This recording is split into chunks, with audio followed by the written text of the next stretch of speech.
All right, people, we are live on the computer machine. I'm Dave Rubin. This is the Rubin Report, and welcome to another Friday Roundtable extravaganza. Before I introduce my guests today, this just arrived in the mail, and I wanted to call attention to it. This is a little statue from the fine people over at Rumble. It's got a decent amount of heft on this thing.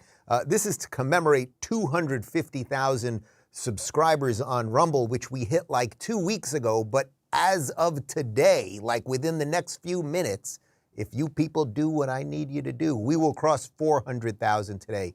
So as you know, we've been talking about a lot lately, Rumble and the alternative pipes are blowing up, and that is at least part of what is going to save us from this digital dystopia that we happen to be in.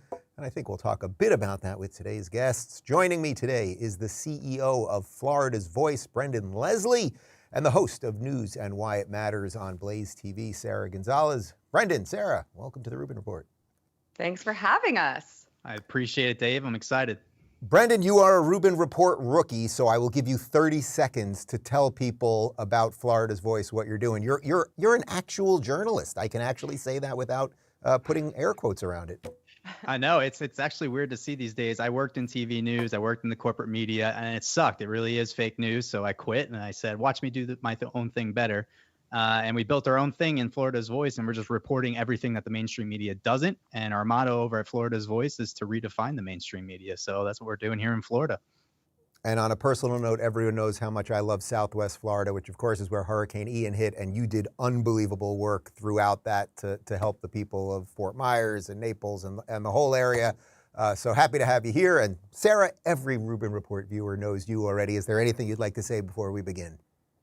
No, I'm happy to be here. It's always an honor to be here with you, Dave. I just like to remind everyone I am creating or participating in the parallel economy with my makeup company.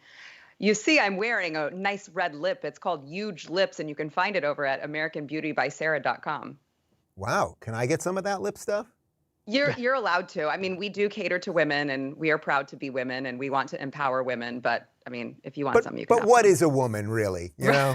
Right. But actually, I am also a capitalist, so anyone can buy it. Exactly. And we are going to be talking about International Women's Day, which mostly is guy with a penis in a dress day. So we'll get to all of that in just a second. But let's start with the divide between the blue and red states. It's obviously a big theme around here, and everyone's sort of talking about just this continued sort of distancing between what's going on if you live in a Democrat-run state and you live in a Republican-run state. And Cali and Florida seem to be the two best examples of that. We've got some info here on what's going on in California right now. This is from theblaze.com. Democrat Governor Gavin Newsom forcefully criticized Walgreens over its new plan to stop shipping and selling abortion pills in some states after 20 state attorney generals sent a letter warning about the policy. Walgreens made the announcement on Friday that its stores in 20 states would not sell abortion pills. We intend to be a certified pharmacy and will distribute mifepristone only in the jurisdictions where it is legal and operationally feasible, read a statement from the company. Pro-abortion advocates said they would boycott the company over the decision, while pro-life advocates praised the decision. Newsom issued a fiery tweet on Monday excoriating the company for caving to the demands from 20 state attorneys. California won't be doing business with Walgreens or any company that cowers to the extremists and puts women's lives at risk. We're done. Now, first off, it's a little unclear to me if Gavin Newsom knows what those pills actually do, because some of those babies do turn out to be women. But again, what is a woman? My personal take on this, it's like if the states don't want the abortion pills there and Walgreens wants to abide by that, that's fine. Walgreens isn't stopping anything from happening in Cali, but this is kind of what Newsom does, isn't it, Sara? Yeah, it's interesting because in that statement that he gave, he calls Walgreens, he says that they're capitulating to extremists. They're following the law. So, I mean, I would say the extremist is the one who is demanding that a private company not follow the law, break the law in other states in which Newsom has no part in, just so that he can say, hey, we're doing something, we're helping women. And so it's just fascinating to see him use the language to just change the entire narrative. I don't think it's going to work. And by the way, I would like to just bring up on the issue of this abortion pill, which is what he's advocating that they allow by mail. This is a really dangerous thing. I mean, you've got multiple studies that show that women are more at risk for severe side effects. They've got hemorrhaging they're more at risk for, the need for follow-up surgery, even death. And so by making this more available to women by mail rather than under a doctor's care, he's saying that this is about women. But if he wanted it to be about women, why would he put them more at risk? I mean, it blows my mind that he's able to use this narrative that Walgreens is the one that's doing something wrong here. Right. And again, Walgreens is just going by what the state decisions are. This is not going to affect. They're following the law. Cali will still have their 8.5-month abortions Right. and have their abortion parties, and they can bus in women from Texas, usually young black women, and they can then have their abortions and they can bus them out. Optics on that may start looking bad after a while. Brendon, I take it you're not surprised by Gavin Newsom having the wrong take on something. I mean, it doesn't need to make sense with the Democrats. To Sarah's point, he's holding them accountable for following the laws. And you know what? Laws are different in different states, and that's the beautiful part about our constitutional republic. But I mean, what Gavin Newsom is doing is taking a stance nationally, because you know what? He's probably next up for running for president for the Democrats, and it might happen as soon as 2024. So the Democrats think abortion is a winning issue for them. They think that that's something that they can shove down into the faces of the right, and something that they can win down ballot on. But you know what? I got a surprise for them. When you look at polls, abortion isn't even a top 5 issue for voters. They're looking for the economy, gas prices, stuff like that. So this is him just taking a stance, a ridiculous stance, because Governor Ron DeSantis, who he views as his number one adversary, is taking the opposite stance of him. So it's ridiculous that a private company has to suffer because of just total nonsense. Well, speaking of Governor Ron DeSantis, he went to Cali earlier in the week, and here's a little bit from the Reagan Library.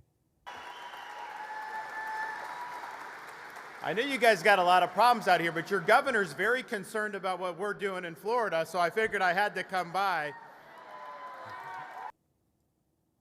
Brendon, you know a lot about insider Florida politics. I mean, he's in Iowa right now. Is there something that everyone should know that you know that I don't even know? Well, it sure does seem that way now, doesn't it? Like I've been saying from the beginning, it's not 100% yet, but it's pretty damn close to being 100% of him running. And this book tour, I mean, listen, at the end of the day, it's a great thing for the country to hear from Governor Ron DeSantis, see what Florida did. The Florida Republican Party, it stands out compared to the GOP nationally, and it stands out compared to just about every single state GOP in this nation. So all the 49 other states need to be following the blueprint of Florida. And if they do, we might see a lot more Republican wins. I mean, remember, Florida was like a purple state not even 2 years ago. Mm-hmm. Now it's a deep red state, and it has a lot to do with Governor Ron DeSantis' leadership in conjunction with all the teamwork that we're seeing from the Republican Party of Florida. Yeah. And by the way, you're allowed to say gay here. They haven't banned any books, although they've taken about 3 pornographic books out of elementary schools, but that's it. And then there are some other books under review, and you wouldn't put Mein Kampf in a 4th grade class either. Sara, is the Florida Cali thing the thing that we just need to have at this point? Like, is that the fight that really it all boils down to right now?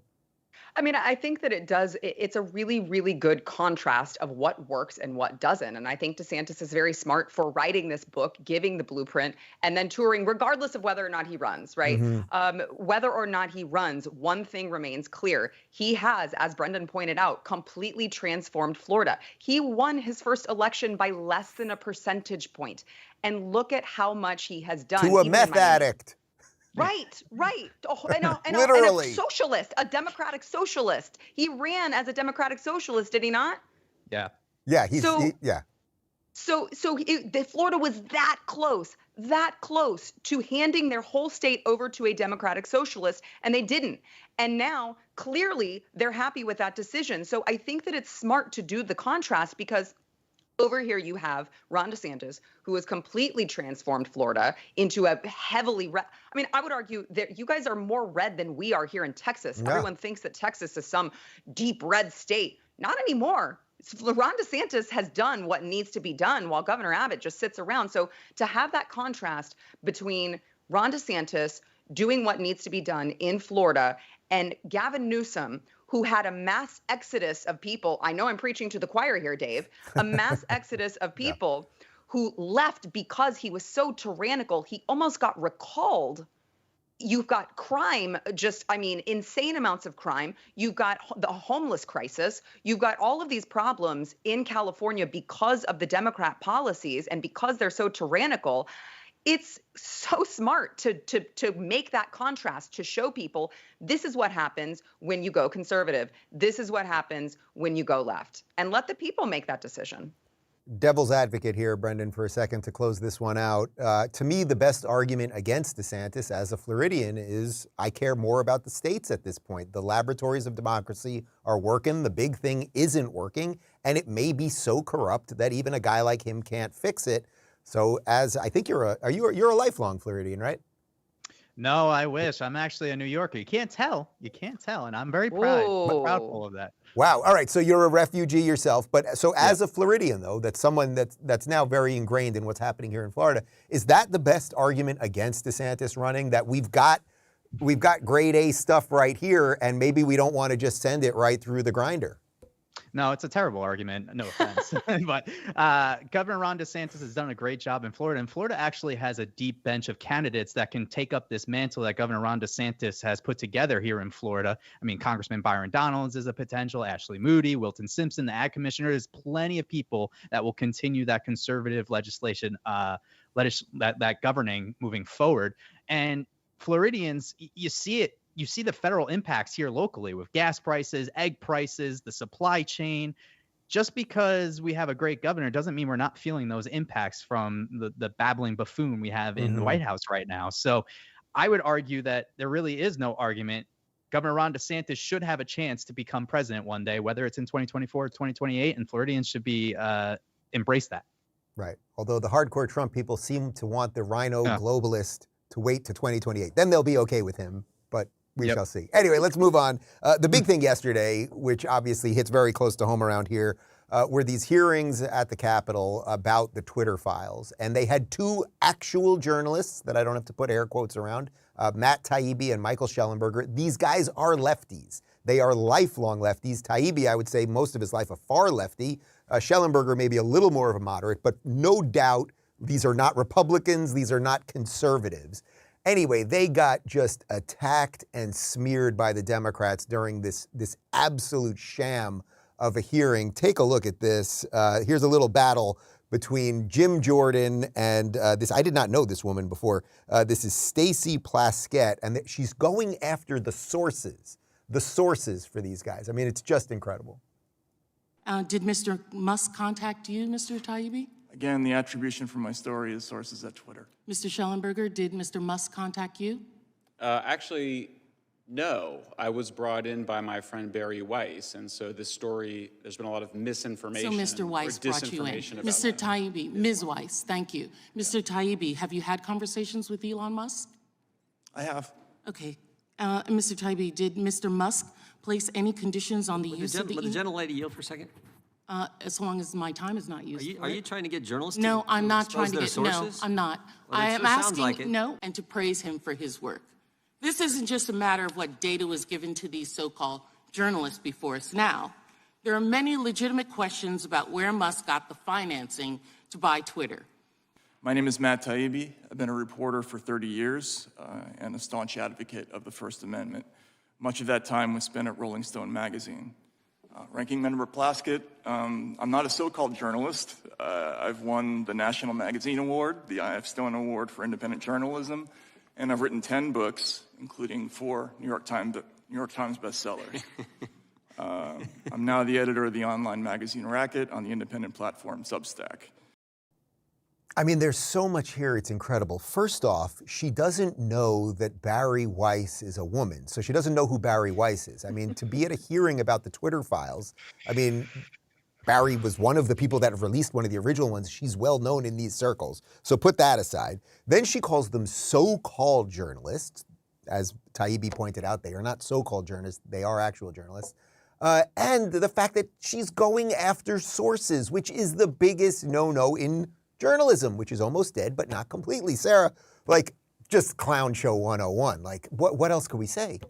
Yeah, I know. And there really is so much to unpack there because it shows us several different things at once. Number one, these people in Congress are completely incompetent. They have no idea what they're doing. They don't even come to a hearing with having done the research on what in the world they're going to talk about.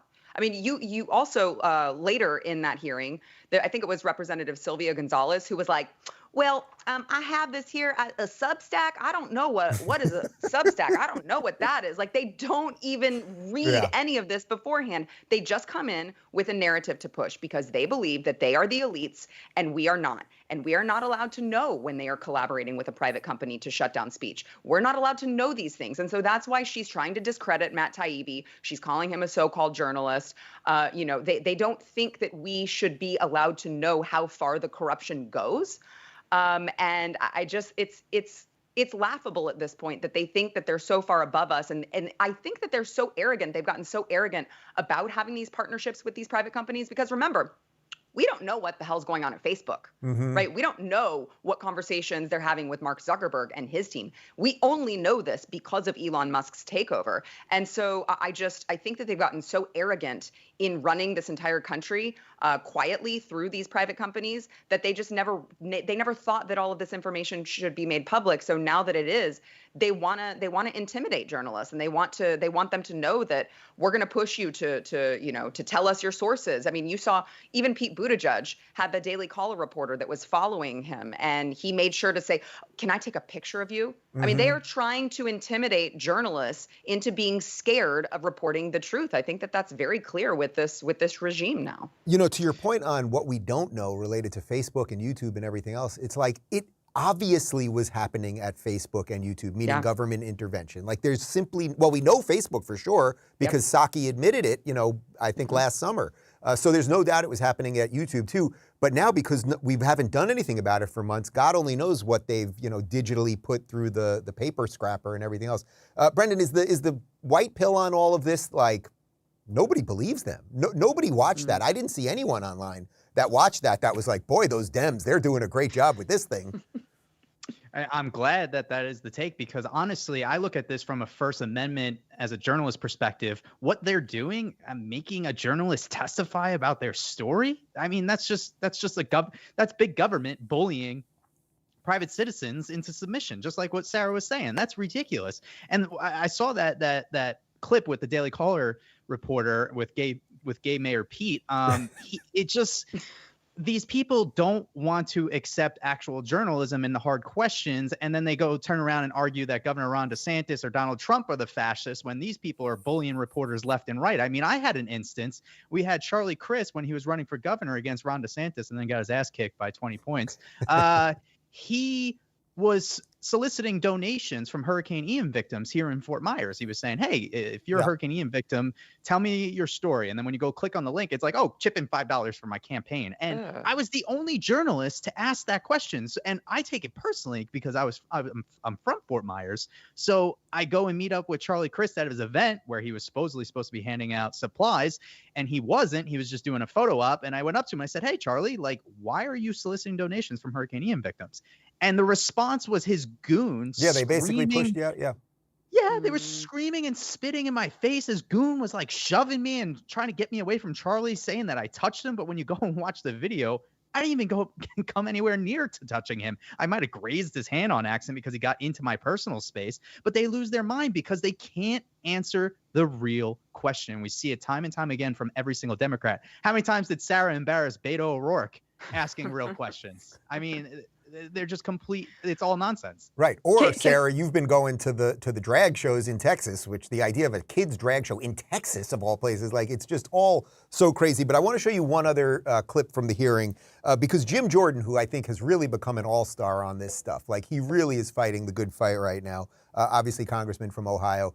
He got into it with Congresswoman Plaskett about what we're discussing right now, and it's a really great moment. Either Musk is the source and he can't talk about it, or Musk is not the source. And if Musk is not the source, then he can discuss No one his has yielded. The gentlelady's out of order. You don't get and to she's speak out of every order time. because not he's recognized. The interrupted. gentlelady's not Chairman, recognized. you're not recognizable. He has not said that. What he has said is he's not going to reveal his source, and the fact that Democrats are pressuring him to do so is such a violation. We're asking him about. I do think it's worth pointing out that, I have co-sponsored, I think some of my colleagues have co-sponsored the SHIELD Act in previous Congresses with Democrats to protect what we see them trying to do today, protect journalists from having to reveal their sources to government. That used to be a shared position in the Congress. Unfortunately, as we're seeing now, multiple occasions, it's not the position anymore. Sara, is the issue here that the Democrats at this point, and I try to be as fair as I can, but it seems to me they have no rules. There is no rule that they will not break in the quest for power. So I don't think any of those congresswomen there give a flying F about what the rules are and what journalistic integrity is, et cetera. Well, you're right, because it's not just journalism. It's like every facet of the government. And the left, really, they show you that they set a standard in which they intend for you to live by. They don't care to live by that standard, and they don't care to live by those rules. That's why anytime there's a Democrat who says something racist, Joe Biden says something racist, they're like, well, he didn't mean it that way. You guys are just misinterpreting it. Donald Trump says, here's my black friend, and they say he's the most racist person ever. I mean, they set these standards, these unlivable standards, and they never intended to live by them. And, I recall not too long ago, back when there was an orange man bad in the White House, they were complaining about, freedom of the press being threatened. Freedom of the press was under assault because Donald Trump wouldn't answer their question. Donald Trump wouldn't allow one CNN reporter in his press conference room, even though others were there, and they accused him of assaulting the First Amendment. This is the type of thing that you're talking about, Dave. To go to your point, they never intended to live by these rules. They're just rules for you to live by. Yeah, here's one other little throwaway clip here. Somehow the phrase threesome got brought up at a congressional hearing. Enjoy. This friend works for Twitter, or what is her? She's a journalist. Sir, I didn't ask you a question. I'm now asking Mr. Schellenberger a question. Please Yes, ma'am. Barry Weiss is a journalist. I'm sorry, sir? She's a journalist. She's a journalist. So you work in concert with her? Yeah. Do you know when she first was contacted by Mr. Musk? I don't know. You don't know. So you're in this as a threesome? There was many more people involved than that. There was many more people involved with it. It was way better than a threesome, guys. But the point, again, these people have no idea who they're talking about, the issues that they're asking about. And I just want to mention one other thing, which is that when I went to San Francisco into the Twitter offices and met with Elon, people know this already, but I met with the guy for a couple hours. I said to him at the end, hey, do you mind if I repeat any of this? And without hesitation, he said, as long as it's true. So the idea that somehow he was manipulating all these people, he had no idea who I sat with for hours, the engineers, before meeting him. He said, as long as it's true. That's all you really need to know about that. But let's move on because it is International Women's Week. So obviously, Brendon, I'm going to have to throw to you first. Hillary Clinton chimed in on what's going on with the chicks these days. And here's a doozy for you. Finally, I'm so glad that Elena Zelenska is here because women are...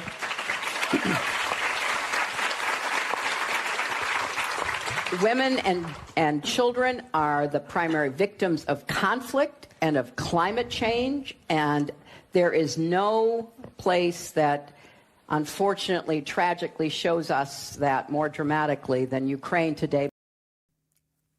It's so incredibly stupid that words actually escape me. Women, climate is coming for women, conflict's coming for women. It seems like usually it's an awful lot of men out there doing the fighting. But Brendon, as a woman, this is a very exciting month for you. What do you make of Hillary? The war in Ukraine is mostly about women. Women have penises, etc. I'm curious of her comments. They say that the climate's coming for women more than men. I don't know. I feel like men are a little bit heavier and they tend to have more muscle on their body, just basic science. So that means we sweat a little bit more when it gets when it gets hotter out. So I take offense to that. I also saw a great meme just right before I came on, and it was like International Women's Day was yesterday, but it's actually today because women took too long to get ready. There you go. There you go. It's didn't some crazy trans woman win an international? Oh, we'll get to that. We'll get to that in just a moment. Sorry, I'm jumping the gun. You're jumping ahead. Sarah, just this endless nonsense, like linking these things. Somehow climate change has something to do with Ukraine, and that really has something to do with women. How do they do it? The magic trick right in front of us. I'm convinced, Dave, that they have like a chart, and on the chart they have the buzzwords. So they have the special interest groups, they have women, they have minorities, so they have Black people, they have Hispanics, they have the LGBTQIA plus, however many acronyms they have now, and they have all of the categories. And then they have issues. So they have climate change, they have war, they have the economy, they have all of these issues, and they just pick on one day, whatever day it is, they go, you know what? I'm going women and climate change. And they just link everything that they're talking about to those two things. I'm convinced of it because that's the only thing that makes sense. That doesn't make sense, mind you, but it's the only thing that makes the most sense. Nothing else makes sense on this. All right, let's get to the clip. Let's get to the clip that Brendon mentioned. So because it is International Women's Month, everybody gets a month, and even though we can't decide what a woman is, Jill Biden, Dr. Jill Biden, and Secretary of State Antony Blinken were giving out some International Women Awards. And one of them included giving an award to a dude. Enjoy. In Argentina, Alba Ruada is a transgender woman who was kicked out of classrooms, barred for sitting for exams, refused job opportunities, subjected to violence, and rejected by her family. But in the face of these challenges, she worked to end violence and discrimination against the LGBTQI+ community in Argentina.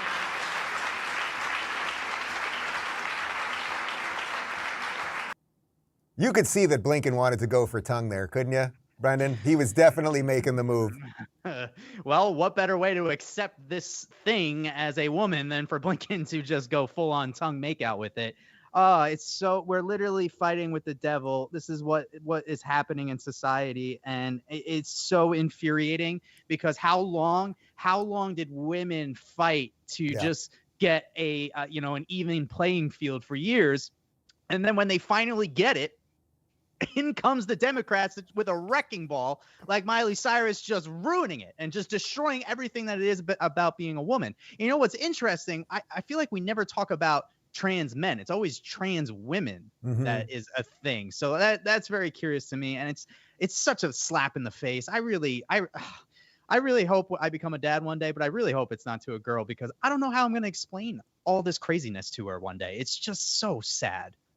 Well, joking aside for just a second, my personal take on this is I don't care how someone chooses to live once they are an adult. But when we are pushing this stuff on kids, it's a different thing. And to your point, we are giving awards to biological men in the name of women. So it's an assault on women. And I would say the trans thing is also an assault on gay people because the gay rights movement was always about equality. And now it's being replaced with, oh, you better literally chop your genitals off and become the opposite sex because somehow that's more tolerable than actually being gay. Sarah, you've done a lot with the trans situation because of the drag queen shows in Texas. So I'll just kind of throw it to you there and go whichever way you want to go. Well, yeah, I mean, I have a couple things to say here.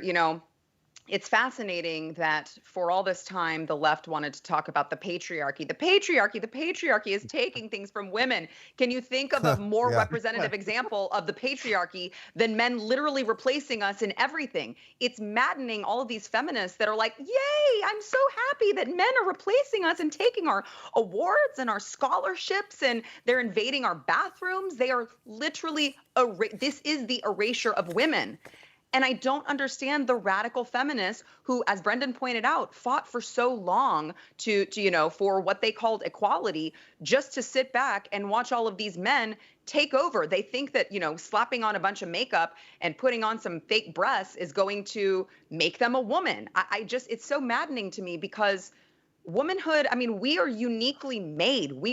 Our bodies are so unique. I talked about this yesterday on my program.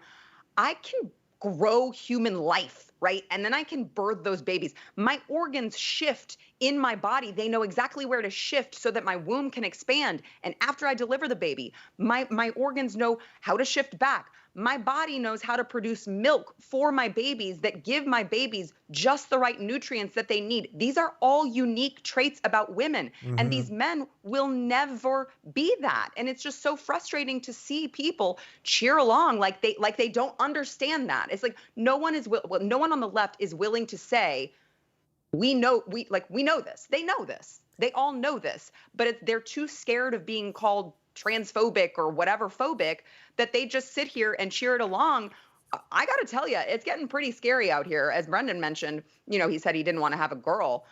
I'm hopeful that by the time, maybe in 5 years or so, hopefully we can right this ship because it's gotten so absurd. I mean, this is just absurdity playing out in real life. You look at all these South Park clips and all of these, Simpsons clips that are resurfacing from like 2004, where it was meant as a joke because it was something that was so outlandish that nobody thought that it would ever happen. And now it's real life. So I'm hopeful, especially with all of the drag stuff that I'm doing as well. I'm seeing the pendulum swing back because people are going, oh, that's really happening. Yeah, we've gone too far. This is too far. Yeah, and I think the other important piece of this that apparently the lefties don't seem to understand is that you can actually be accepting or acknowledge someone else's existence. You don't have to celebrate everything about everyone. It doesn't mean you should be jailing people, but you don't have to celebrate everything. And the left seems to have this need to celebrate absolutely everything, which usually is a dance on the bodies of women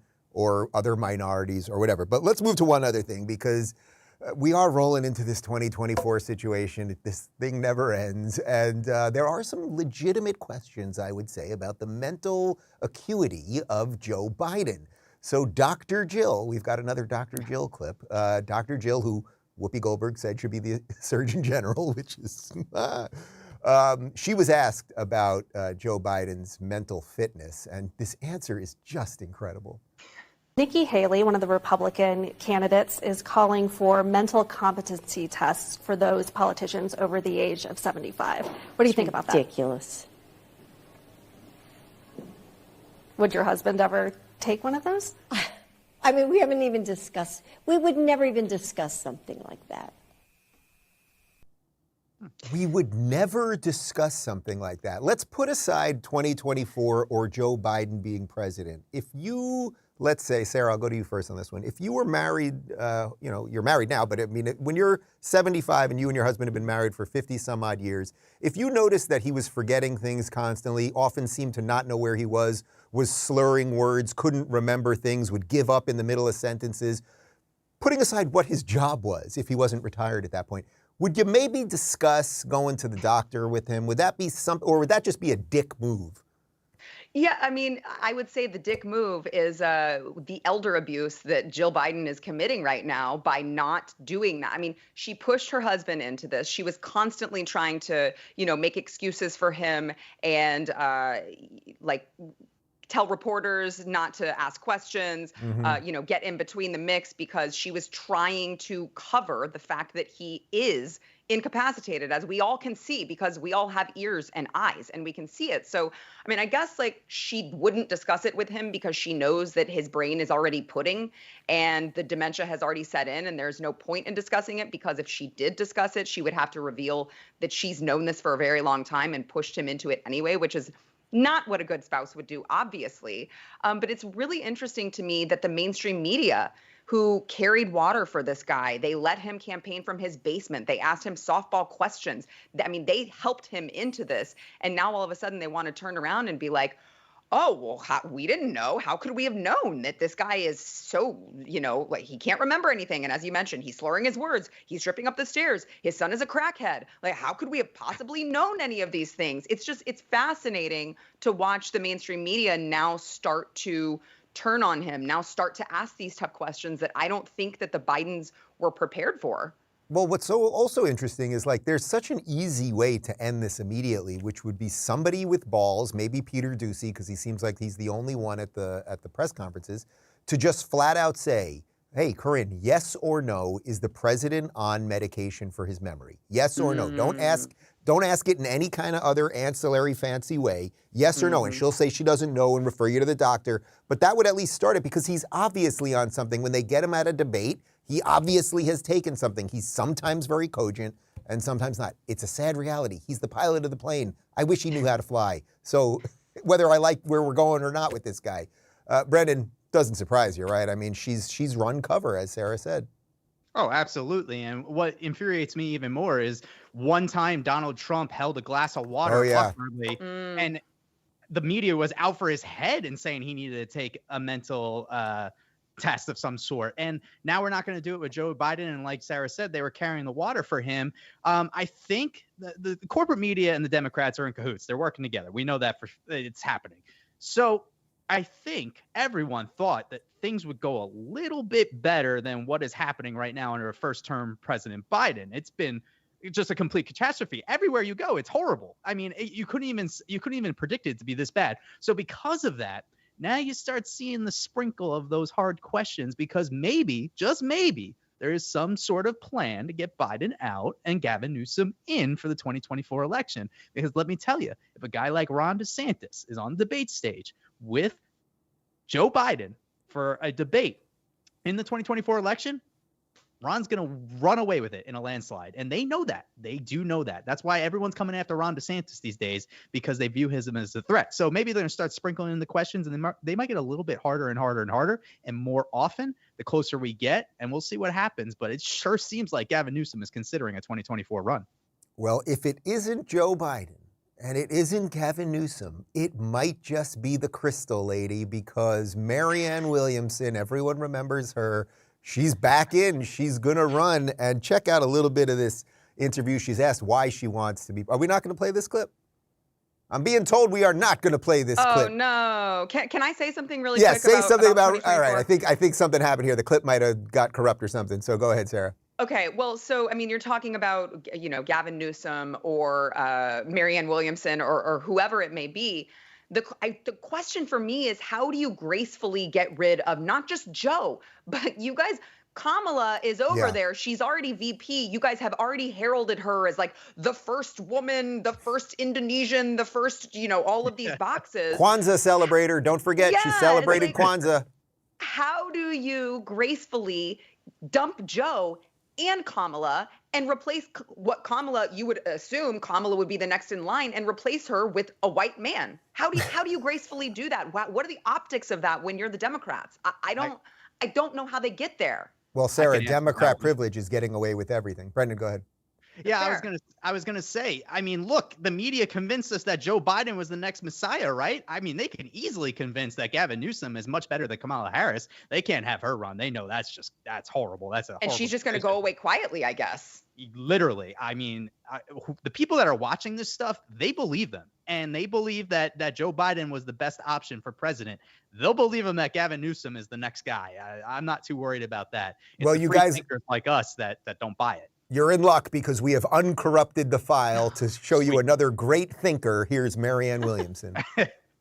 Why do you want to be president? I want to be president because this country needs to make an economic U-turn. And the system that effectuates and perpetuates that kind of income and opportunity inequality is not changing itself. It tweaks itself every once in a while. There's some incremental change. But the devastation, the ubiquitous economic despair and human devastation that is produced by this sociopathic economic system is not changing. And it's not going to change if we continue to elect the same old, same old. All right, first off, I just want to say, as someone that's interviewed her, her accent is totally fake, and she puts that on when she's doing interviews, and it's gotten much more drastic than it was 2 years ago. I do have to make note that when I interviewed her 2 years ago, and I had a bunch of Democrats on, and I treated them exactly the way I treat all of my guests. I had Yang on, I had Tulsi on, who was a Democrat at the time. Marianne Williamson, the second the camera went off, she told me that she thinks that the base of the left are awful and evil and mean, and that she never gets hate like that from the right. And she then said to me that she's mostly a libertarian. She would never say that on camera. She got caught once saying that on camera when she went on Eric Bolling's show. I think, on Newsmax a couple of years ago. So the woman is a complete fraud. And what is with Democrats and fake accents? What is that, Sarah? I mean, well, they don't have any principles, Dave. They don't. So they Hot have sauce. in the bag. Yeah, exactly. That's what I'm saying. They shapeshift into whatever they think that will get them buy them the most votes, buy them the most likes. So they're just constantly shaping themselves. You mentioned the hot sauce. You've also got like Kamala Harris putting on some fake accent when she goes and talks in front of Black people. You've got AOC who does the same thing whenever she's in New York and she wants to act like she's Jenny from the Bronx. And so they just they don't have any real principle identity. And so they just have to constantly shapeshift into who they're in front of. Brendon, I think it's Jenny from the Block. Is the Block in the Bronx, though? She's Jenny from the Block, but I think the Block is probably in the Bronx, right? Yeah. I would imagine Bronx-ish. Okay, all right. It reminds me of the time, fun fact, way back when, an opponent, and I hosted their first debate, and I was the moderator for it. And Cindy, Byron's this very well-spoken man. He's a Black conservative. He's from Brooklyn. He's had trouble with the law, but he's really turned into a great thing and taken a second chance, taking advantage of his second opportunity. Cindy, during the debate, it was like she was straight from the hood, straight from the block. I was like, it was so painful because she doesn't talk like that. And we're all looking at each other while this debate is going on for an hour. She was keeping up this accent. I was like, what are you doing? They're just pandering because, like Sarah said, zero principles. I mean, Joe Biden, he went to a Black college, a Puerto Rican college, a Somalian college. I lost track of how many different colleges. Yeah. He grew up going to Temple. He also went to the mosque. He was in the Puerto Rican Day Parade. The guy's been everywhere. It's a miracle. The guy can't remember a thing, and yet he has every event that he's ever been to. He can remember just like that. Yeah, this fake, also her fake accent, because her fake accent sounds like an elite accent, but she's also telling you that capitalism is awful. She's, of course, worth a couple $1 million and yada, yada, yada. Always. Anyway, guys, I have thoroughly enjoyed this show. Sarah, you're always welcome back. Brendon, I will have to talk to the team, but I think you've passed the test. Thanks for having me, Dave. We'll link to your stuff down below. I'm going to finish up with the post-game show in about 51 seconds. So if you want to join us for that and throw in some questions and comments, and if we made any factual errors, I will gladly correct them. Join us in just a couple seconds at RubinReport.locals.com. And everyone else, have a great weekend, and I'll see you on Monday.